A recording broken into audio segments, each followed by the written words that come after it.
मुक्त हो जाओगे। न काम तुम्हें अधीन कर पाएगा, न पाप अधीन कर पाएगा, परमानंद में डूब जाओगे। केवल प्रभु के लिए कर्म करो। ये अगरबत्ती, धूप बत्ती, आरती, पूजा, प्रभु को अपना नहीं माना तो ये थोड़ा शुभ कर्म बन गया, बस।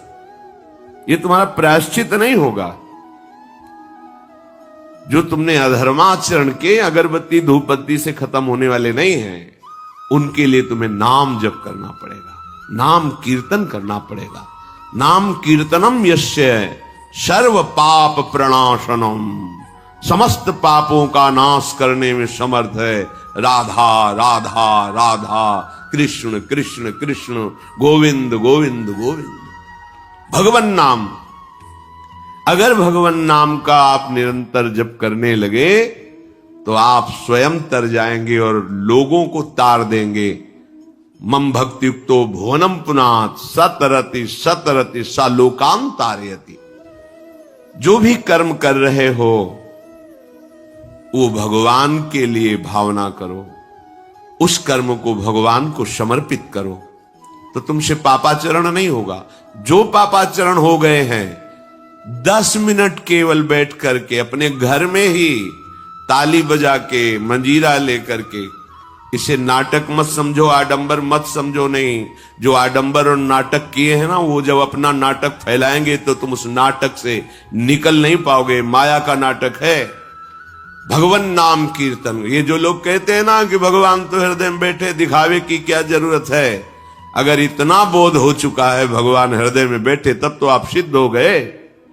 केवल वाणी से बोल रहे हो, मन मानी आचरण कर रहे हो, दुर्गति को प्राप्त हो रहे हो, तो है ना सबके हृदय अछत विकारी, पर सकल जीव जग दीन दुखारी।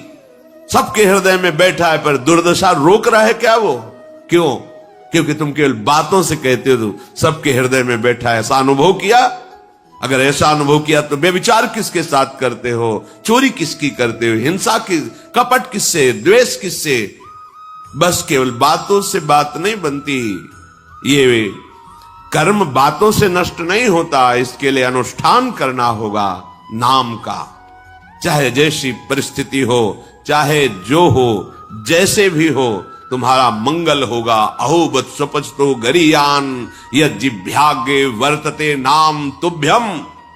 वो नीच आचरण करने वाला, अभक्ष पदार्थ खाने वाला भी यदि भगवान नाम उच्चारण करता है तो परम पावन हो जाता। अहो, आश्चर्य की बात!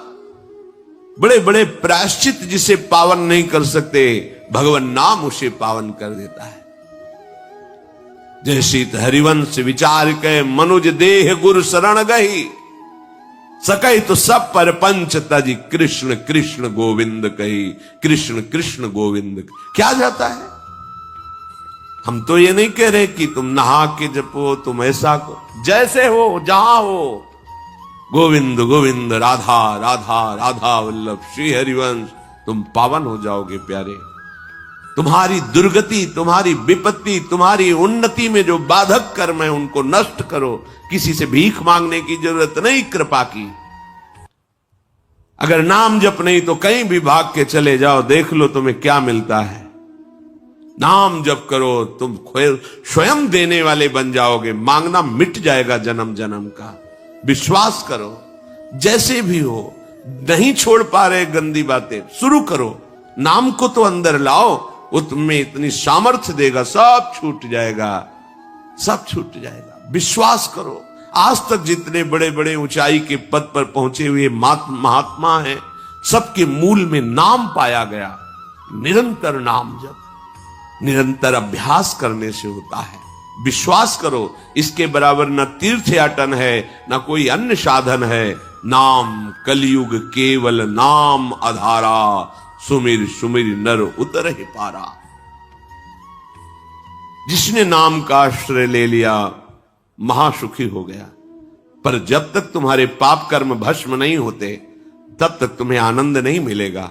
इसलिए विश्वास करके दीर्घ काल तक सम्मान पूर्वक, आदर पूर्वक हृदय में नाम जप करो। जब पाप वासनाएं नष्ट हो जाएंगी, पाप प्रवृत्ति नष्ट हो जाएगी, तब आनंद की धारा, तुम्हें कोई भी विपत्ति, कोई भी संकट परास्त नहीं कर पाएगा। प्रश्न होता है कि हम बहुत प्रयास करते पर सफलता नहीं मिलती। प्रयास को कहते हैं पुरुषार्थ, और सफलता नहीं मिली उसको कहते हैं प्रारब्ध। कभी कभी प्रारब्ध बहुत जोर का होता है, जो बड़े बड़े ऋषि मुनियों के ऊपर भी हावी हो जाता है। पर पुरुषार्थ व्यर्थ नहीं जाता। यदि वो सत है तो तुम्हारा पुरुषार्थ भी तो असत है। अगर राधा राधा बीच में बोलते रहो और प्रभु की भावना कर लो कि 8 घंटे से जो काम कर रहा हूं वो समय और वो कार्य दोनों प्रभु को समर्पित करते हैं, अब ये सत्य पुरुषार्थ हो गया। अब प्रारब्ध को बदलने की सामर्थ्य आ गई तुम्हारे पुरुषार्थ में। खिलवाड़ नहीं है जो तुम एक भी कर्म करते हो वो कर्म सुरक्षित है, वो तुम्हें दंड दे के रहेगा या तुम्हें सुखी करके रहेगा। असत है, पाप है तो दंड देगा, सत है, सुकृत है तो सुखी करेगा। विश्वास मानिए, ये सत्य वार्ता है, ये कोई चाटुकारिता की बात नहीं है। सत्य रहता है, चाहे जो युग हो, चाहे जो समय हो, सत्य अपना प्रभाव दिखा के रहता है। इसलिए भगवान का आदेश है, तुम्हारा जीवन भगवत प्राप्ति के लिए, आनंद में डूबने के लिए, मस्त होने के लिए मिला है। ये मस्ती नशा में नहीं है, ये मस्ती दूसरों के शरीर का मांस खाने में नहीं है, ये मस्ती दूसरों की हिंसा व्यभिचार इसमें नहीं है। मस्ती है स्वात्मानंद की। जब कोई चाह नहीं, कोई परवाह नहीं, मृत्यु भी एक खिलौना लगने लगे, उसे मस्ती कहते हैं। वो मस्ती आती है भगवान नाम जप से।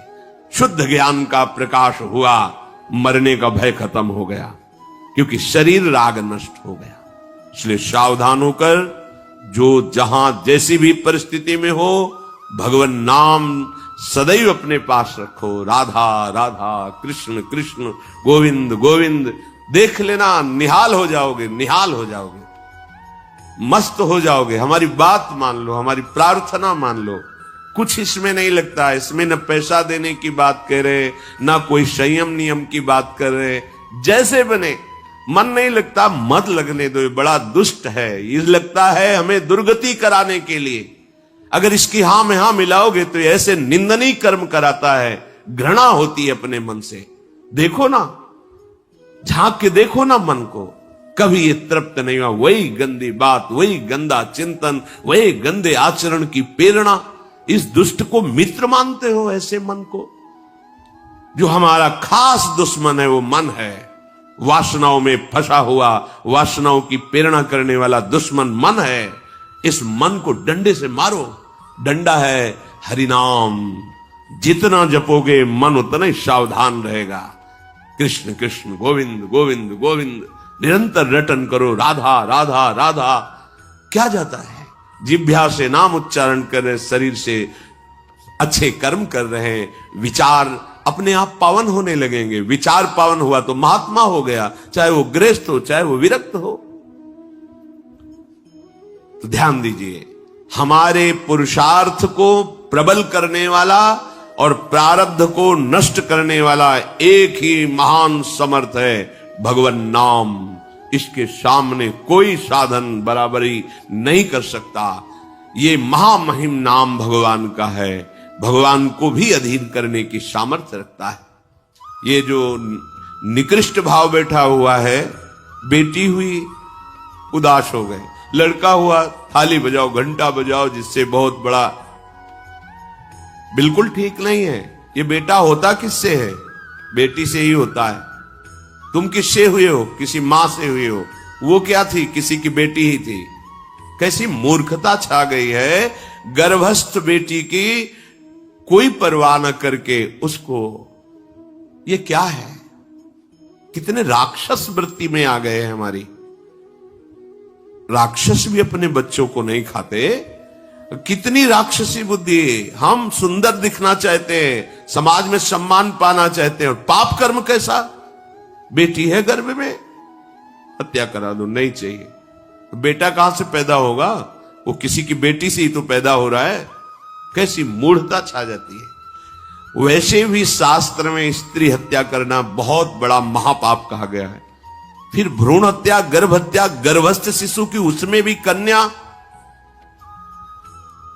सर्वनाश। इसके बाद फिर रोते हैं हमने कौन सा पाप किया, भगवान ने हमारा पुत्र छीन लिया, कौन सा पाप किया, भगवान ने ऐसा कर दिया।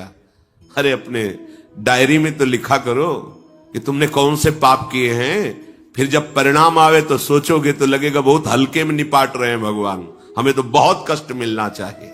कैसी कैसी निर्दयता बैठ गई हो। हम मनुष्य कहलाते हैं, सदगृहस्थ कहलाते हैं, गर्भ से चलते हैं और गर्भस्थ शिशु की हत्या करते हैं।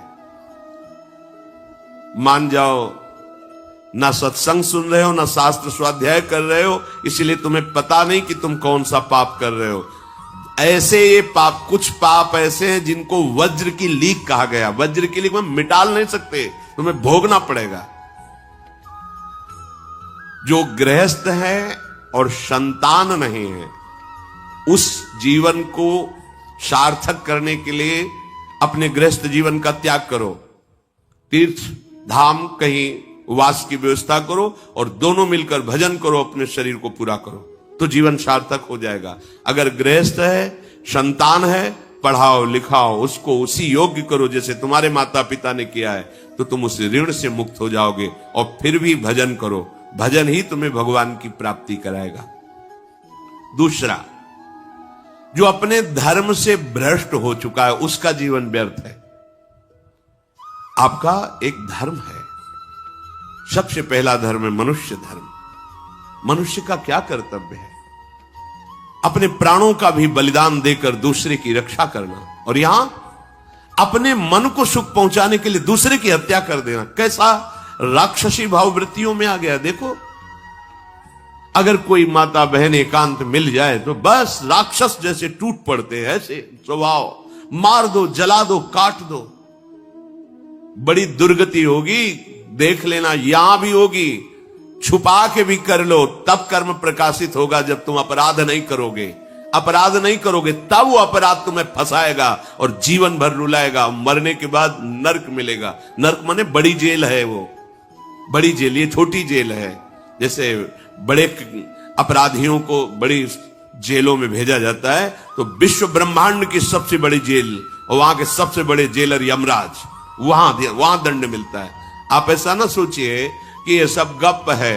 गांव में जैसे बात करे तो लगता है गप है, जब जेल हो आते हैं ना तो कहते हैं। एक गांव में मिले थे, कहा था कि अगर रोज 5 जूता कोई गांव में हमें मारे तो हम उसे सह लेंगे, लेकिन दोबारा जेल जाने वाला आचरण नहीं करेंगे। दिखा रहे थे कि देखो कैसे कैसे कष्ट वहां के कैदी भी मारते हैं जो बहुत पुराने हो गए हैं, वो हमको अनुशासन में रखते हैं। ऐसा ऐसा कितना कष्ट। अब वो गया ना तो भोगा, अब माया के कारण स्मृति नष्ट हो गई नहीं, सैकड़ों बार अपने भी भोग के आ रहे हैं नरक। दूसरे, उसका जीवन नष्ट है जो धर्म का त्याग कर चुका है। तुम पिता माता से प्रकट हुए, तुम्हारा धर्म है माता पिता की सेवा करना। वयोवृद्ध बेचारे माता पिता उठने बैठने में असमर्थ हैं, आप पैसे कमाने के लिए अपनी बहुली निकल गए, अब वो कष्ट भोग रहे हैं। ना उनको देखना है, ना उनकी व्यवस्था करना है, मरने दो तो ठीक है। तुम्हें जब परिणाम आएगा तब तुम भी तो बनोगे ना वृद्ध, तब तुम्हें पता चलेगा। अवश्य में भोक्तव्यम कृतम कर्म शुभाशु। होश में, माता पिता सबसे पहले भगवान हैं यदि आप गृहस्थ हैं तो।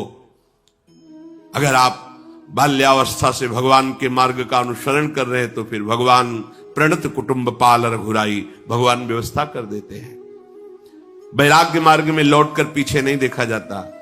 हमारे भगवान के अवतार मानेंगे महाप्रभु चैतन्य देव, नवयुति विष्णु प्रिया जी माता सची छोड़ के चल दी। आद्य गुरु भगवान शंकराचार्य भगवान के अवतार मां के छोड़ के चल दिया। भगवान के मार्ग में यदि ऐसे चले तो भगवान संभाल लेते हो, परम पद मिलता है 21 पीढ़ियों को। मां तो बिल्कुल नजदीक है, 21 पीढ़ियों को भगवत प्राप्ति हो जाती है। और शब्द है प्रणत कुटुंब पाल रघुराई, भगवान स्वयं उसके परिवार का पोषण करते हैं। पर यदि गृहस्थ धर्म में हो और अपने माता पिता का त्याग कर दिया, उनकी सेवा नहीं करते, वो दुख भोग रहे, तो नरक यंत्रणा मिलेगी और जीते जी तुम उन्नति को प्राप्त नहीं हो सकते। तुम्हें भले उन्नति दिखाई देती हो, बाद में परिणाम देख लेना आप। तीसरा, जो दूसरों के भोजन छीनने की चेष्टा में रहता है, कैसे इसका धन अपहरण कर लें, कैसी जमीन अपहरण कर लें, कैसे इसकी अव्यवस्था पैदा कर दें इसके जीवन में। जो केवल अपने ही सुख को देखता है उसकी दुर्गति होती है। तीसरा, उसका जीवन व्यर्थ है। जो दूसरों के सुख का अपहरण करके सुखी होना चाहता है, सदैव केवल अपने सुख में डूबना, सोचना कैसे मैं सुखी हो जाऊं, अधर्माचरण करूं, छीन लूं, क्या करूं, कैसे करूं, उसका जीवन व्यर्थ है। और चौथा, जो आए हुए साधु महात्मा अतिथि का अनादर कर देता है, अपमान कर देता है, सारे सुकृत नष्ट हो जाते हैं। ये चार का जीवन बिल्कुल व्यर्थ हो जाता है। इनको असत जीवन कहा गया है, वृथा जीवन कहा गया है। इसलिए हे युधिष्ठिर, ये चार दोष कभी हृदय में ना आने पावे। आरूढ़ पतिते दत्तो मन्यायोपहृतम चेयत व्यर्थम तु पतिते दानम ब्राह्मणे तस्करे तथा। बहुत ध्यान देने योग्य बात। जो वानप्रस्थ या विरक्त भाव संन्यास ले लेते हैं और कुछ वर्ष चलने के बाद मैं तो इस पे नहीं चल पाऊंगा लौट जाते, उन्हें घोर नरक की प्राप्ति होती है। कुछ भी कर लो, ये भारी अपराध तुम्हें नरक की प्राप्ति कराएगा। मार्कंडेय जी महाराज युधिष्ठिर को उपदेश कर रहे हैं। एक बार एक सन्यासी जी ने कहा था कि हमने गुरुजनों से सुना है कि यदि वचन से संकल्प ले ले कि बस अब कुछ महीने बाद हम सन्यास ले लेंगे और विरक्त होकर भगवान का भजन करेंगे, और यदि वो ऐसा नहीं करता तो उसे चंद्रायण व्रत रहना चाहिए, तब उस पाप से मुक्त होगा। चंद्रायण व्रत कहते हैं प्रतिपदा को 1 ग्रास, द्वितीया को 2 ग्रास और अमावस्या को 15 ग्रास, फिर नीचे घटाते चले जाओ 14, 13, 12, 11 ऐसे पूर्णिमा को पूर्ण 1 महीने से उपवास रहने से हम सन्यास लेंगे। इस बात के अपराध का उसको सन्यास लिया नहीं, केवल घोषणा कर दी थी। और जो सन्यास ले लिया या वानप्रस्थ, वानप्रस्थ कहते हैं पत्नी के सहित विरक्त होकर भजन करना। गृहस्थ में थे, अब निर्णय कर लिया कि अब आजीवन हम ब्रह्मचर्य रहेंगे और भगवान का भजन करेंगे, धाम तीर्थ वन आदि में रहकर वो जीवन में दोनों भजन करके भगवान की प्राप्ति में लगा, उन्हें वानप्रस्थ कहते हैं। सन्यास जो पूर्णतया वैराग्यवान होकर केवल भगवान के आश्रित जीवन। सन्यास मार्ग में माता पिता परिवार का दिया हुआ कुछ स्वीकार नहीं किया जाता, उनके द्वारा भरण पोषण नहीं स्वीकार किया जाता। अगर स्वीकार करता है अपने धर्म से भ्रष्ट हो जाता है। ये मनमानी आचरण, न शास्त्र स्वाध्याय है न सत्संग में श्रद्धा है। मनमानी आचरण से अध्यात्म मार्ग प्रकाशित नहीं होता। जिसने सन्यास ले लिया और वो फिर गृहस्थ में लौट जाता है, अब हमसे तो होने वाला नहीं, तो उसे आरूढ़ पतित कहते हैं। आरूढ़ पतिते दत्तो मन्यानयोपहृतम चेयत, उसको दुर्गति प्राप्त होती है। इसलिए होश में ये मार्ग ऐसा नहीं अब हमारा मन नहीं लगता, अरे अहो भाग्य है कि तुम्हारे भाग्य से विषय भोग मिटा दिया भगवान ने, तुम्हें परमार्थ का मार्ग दे दिया।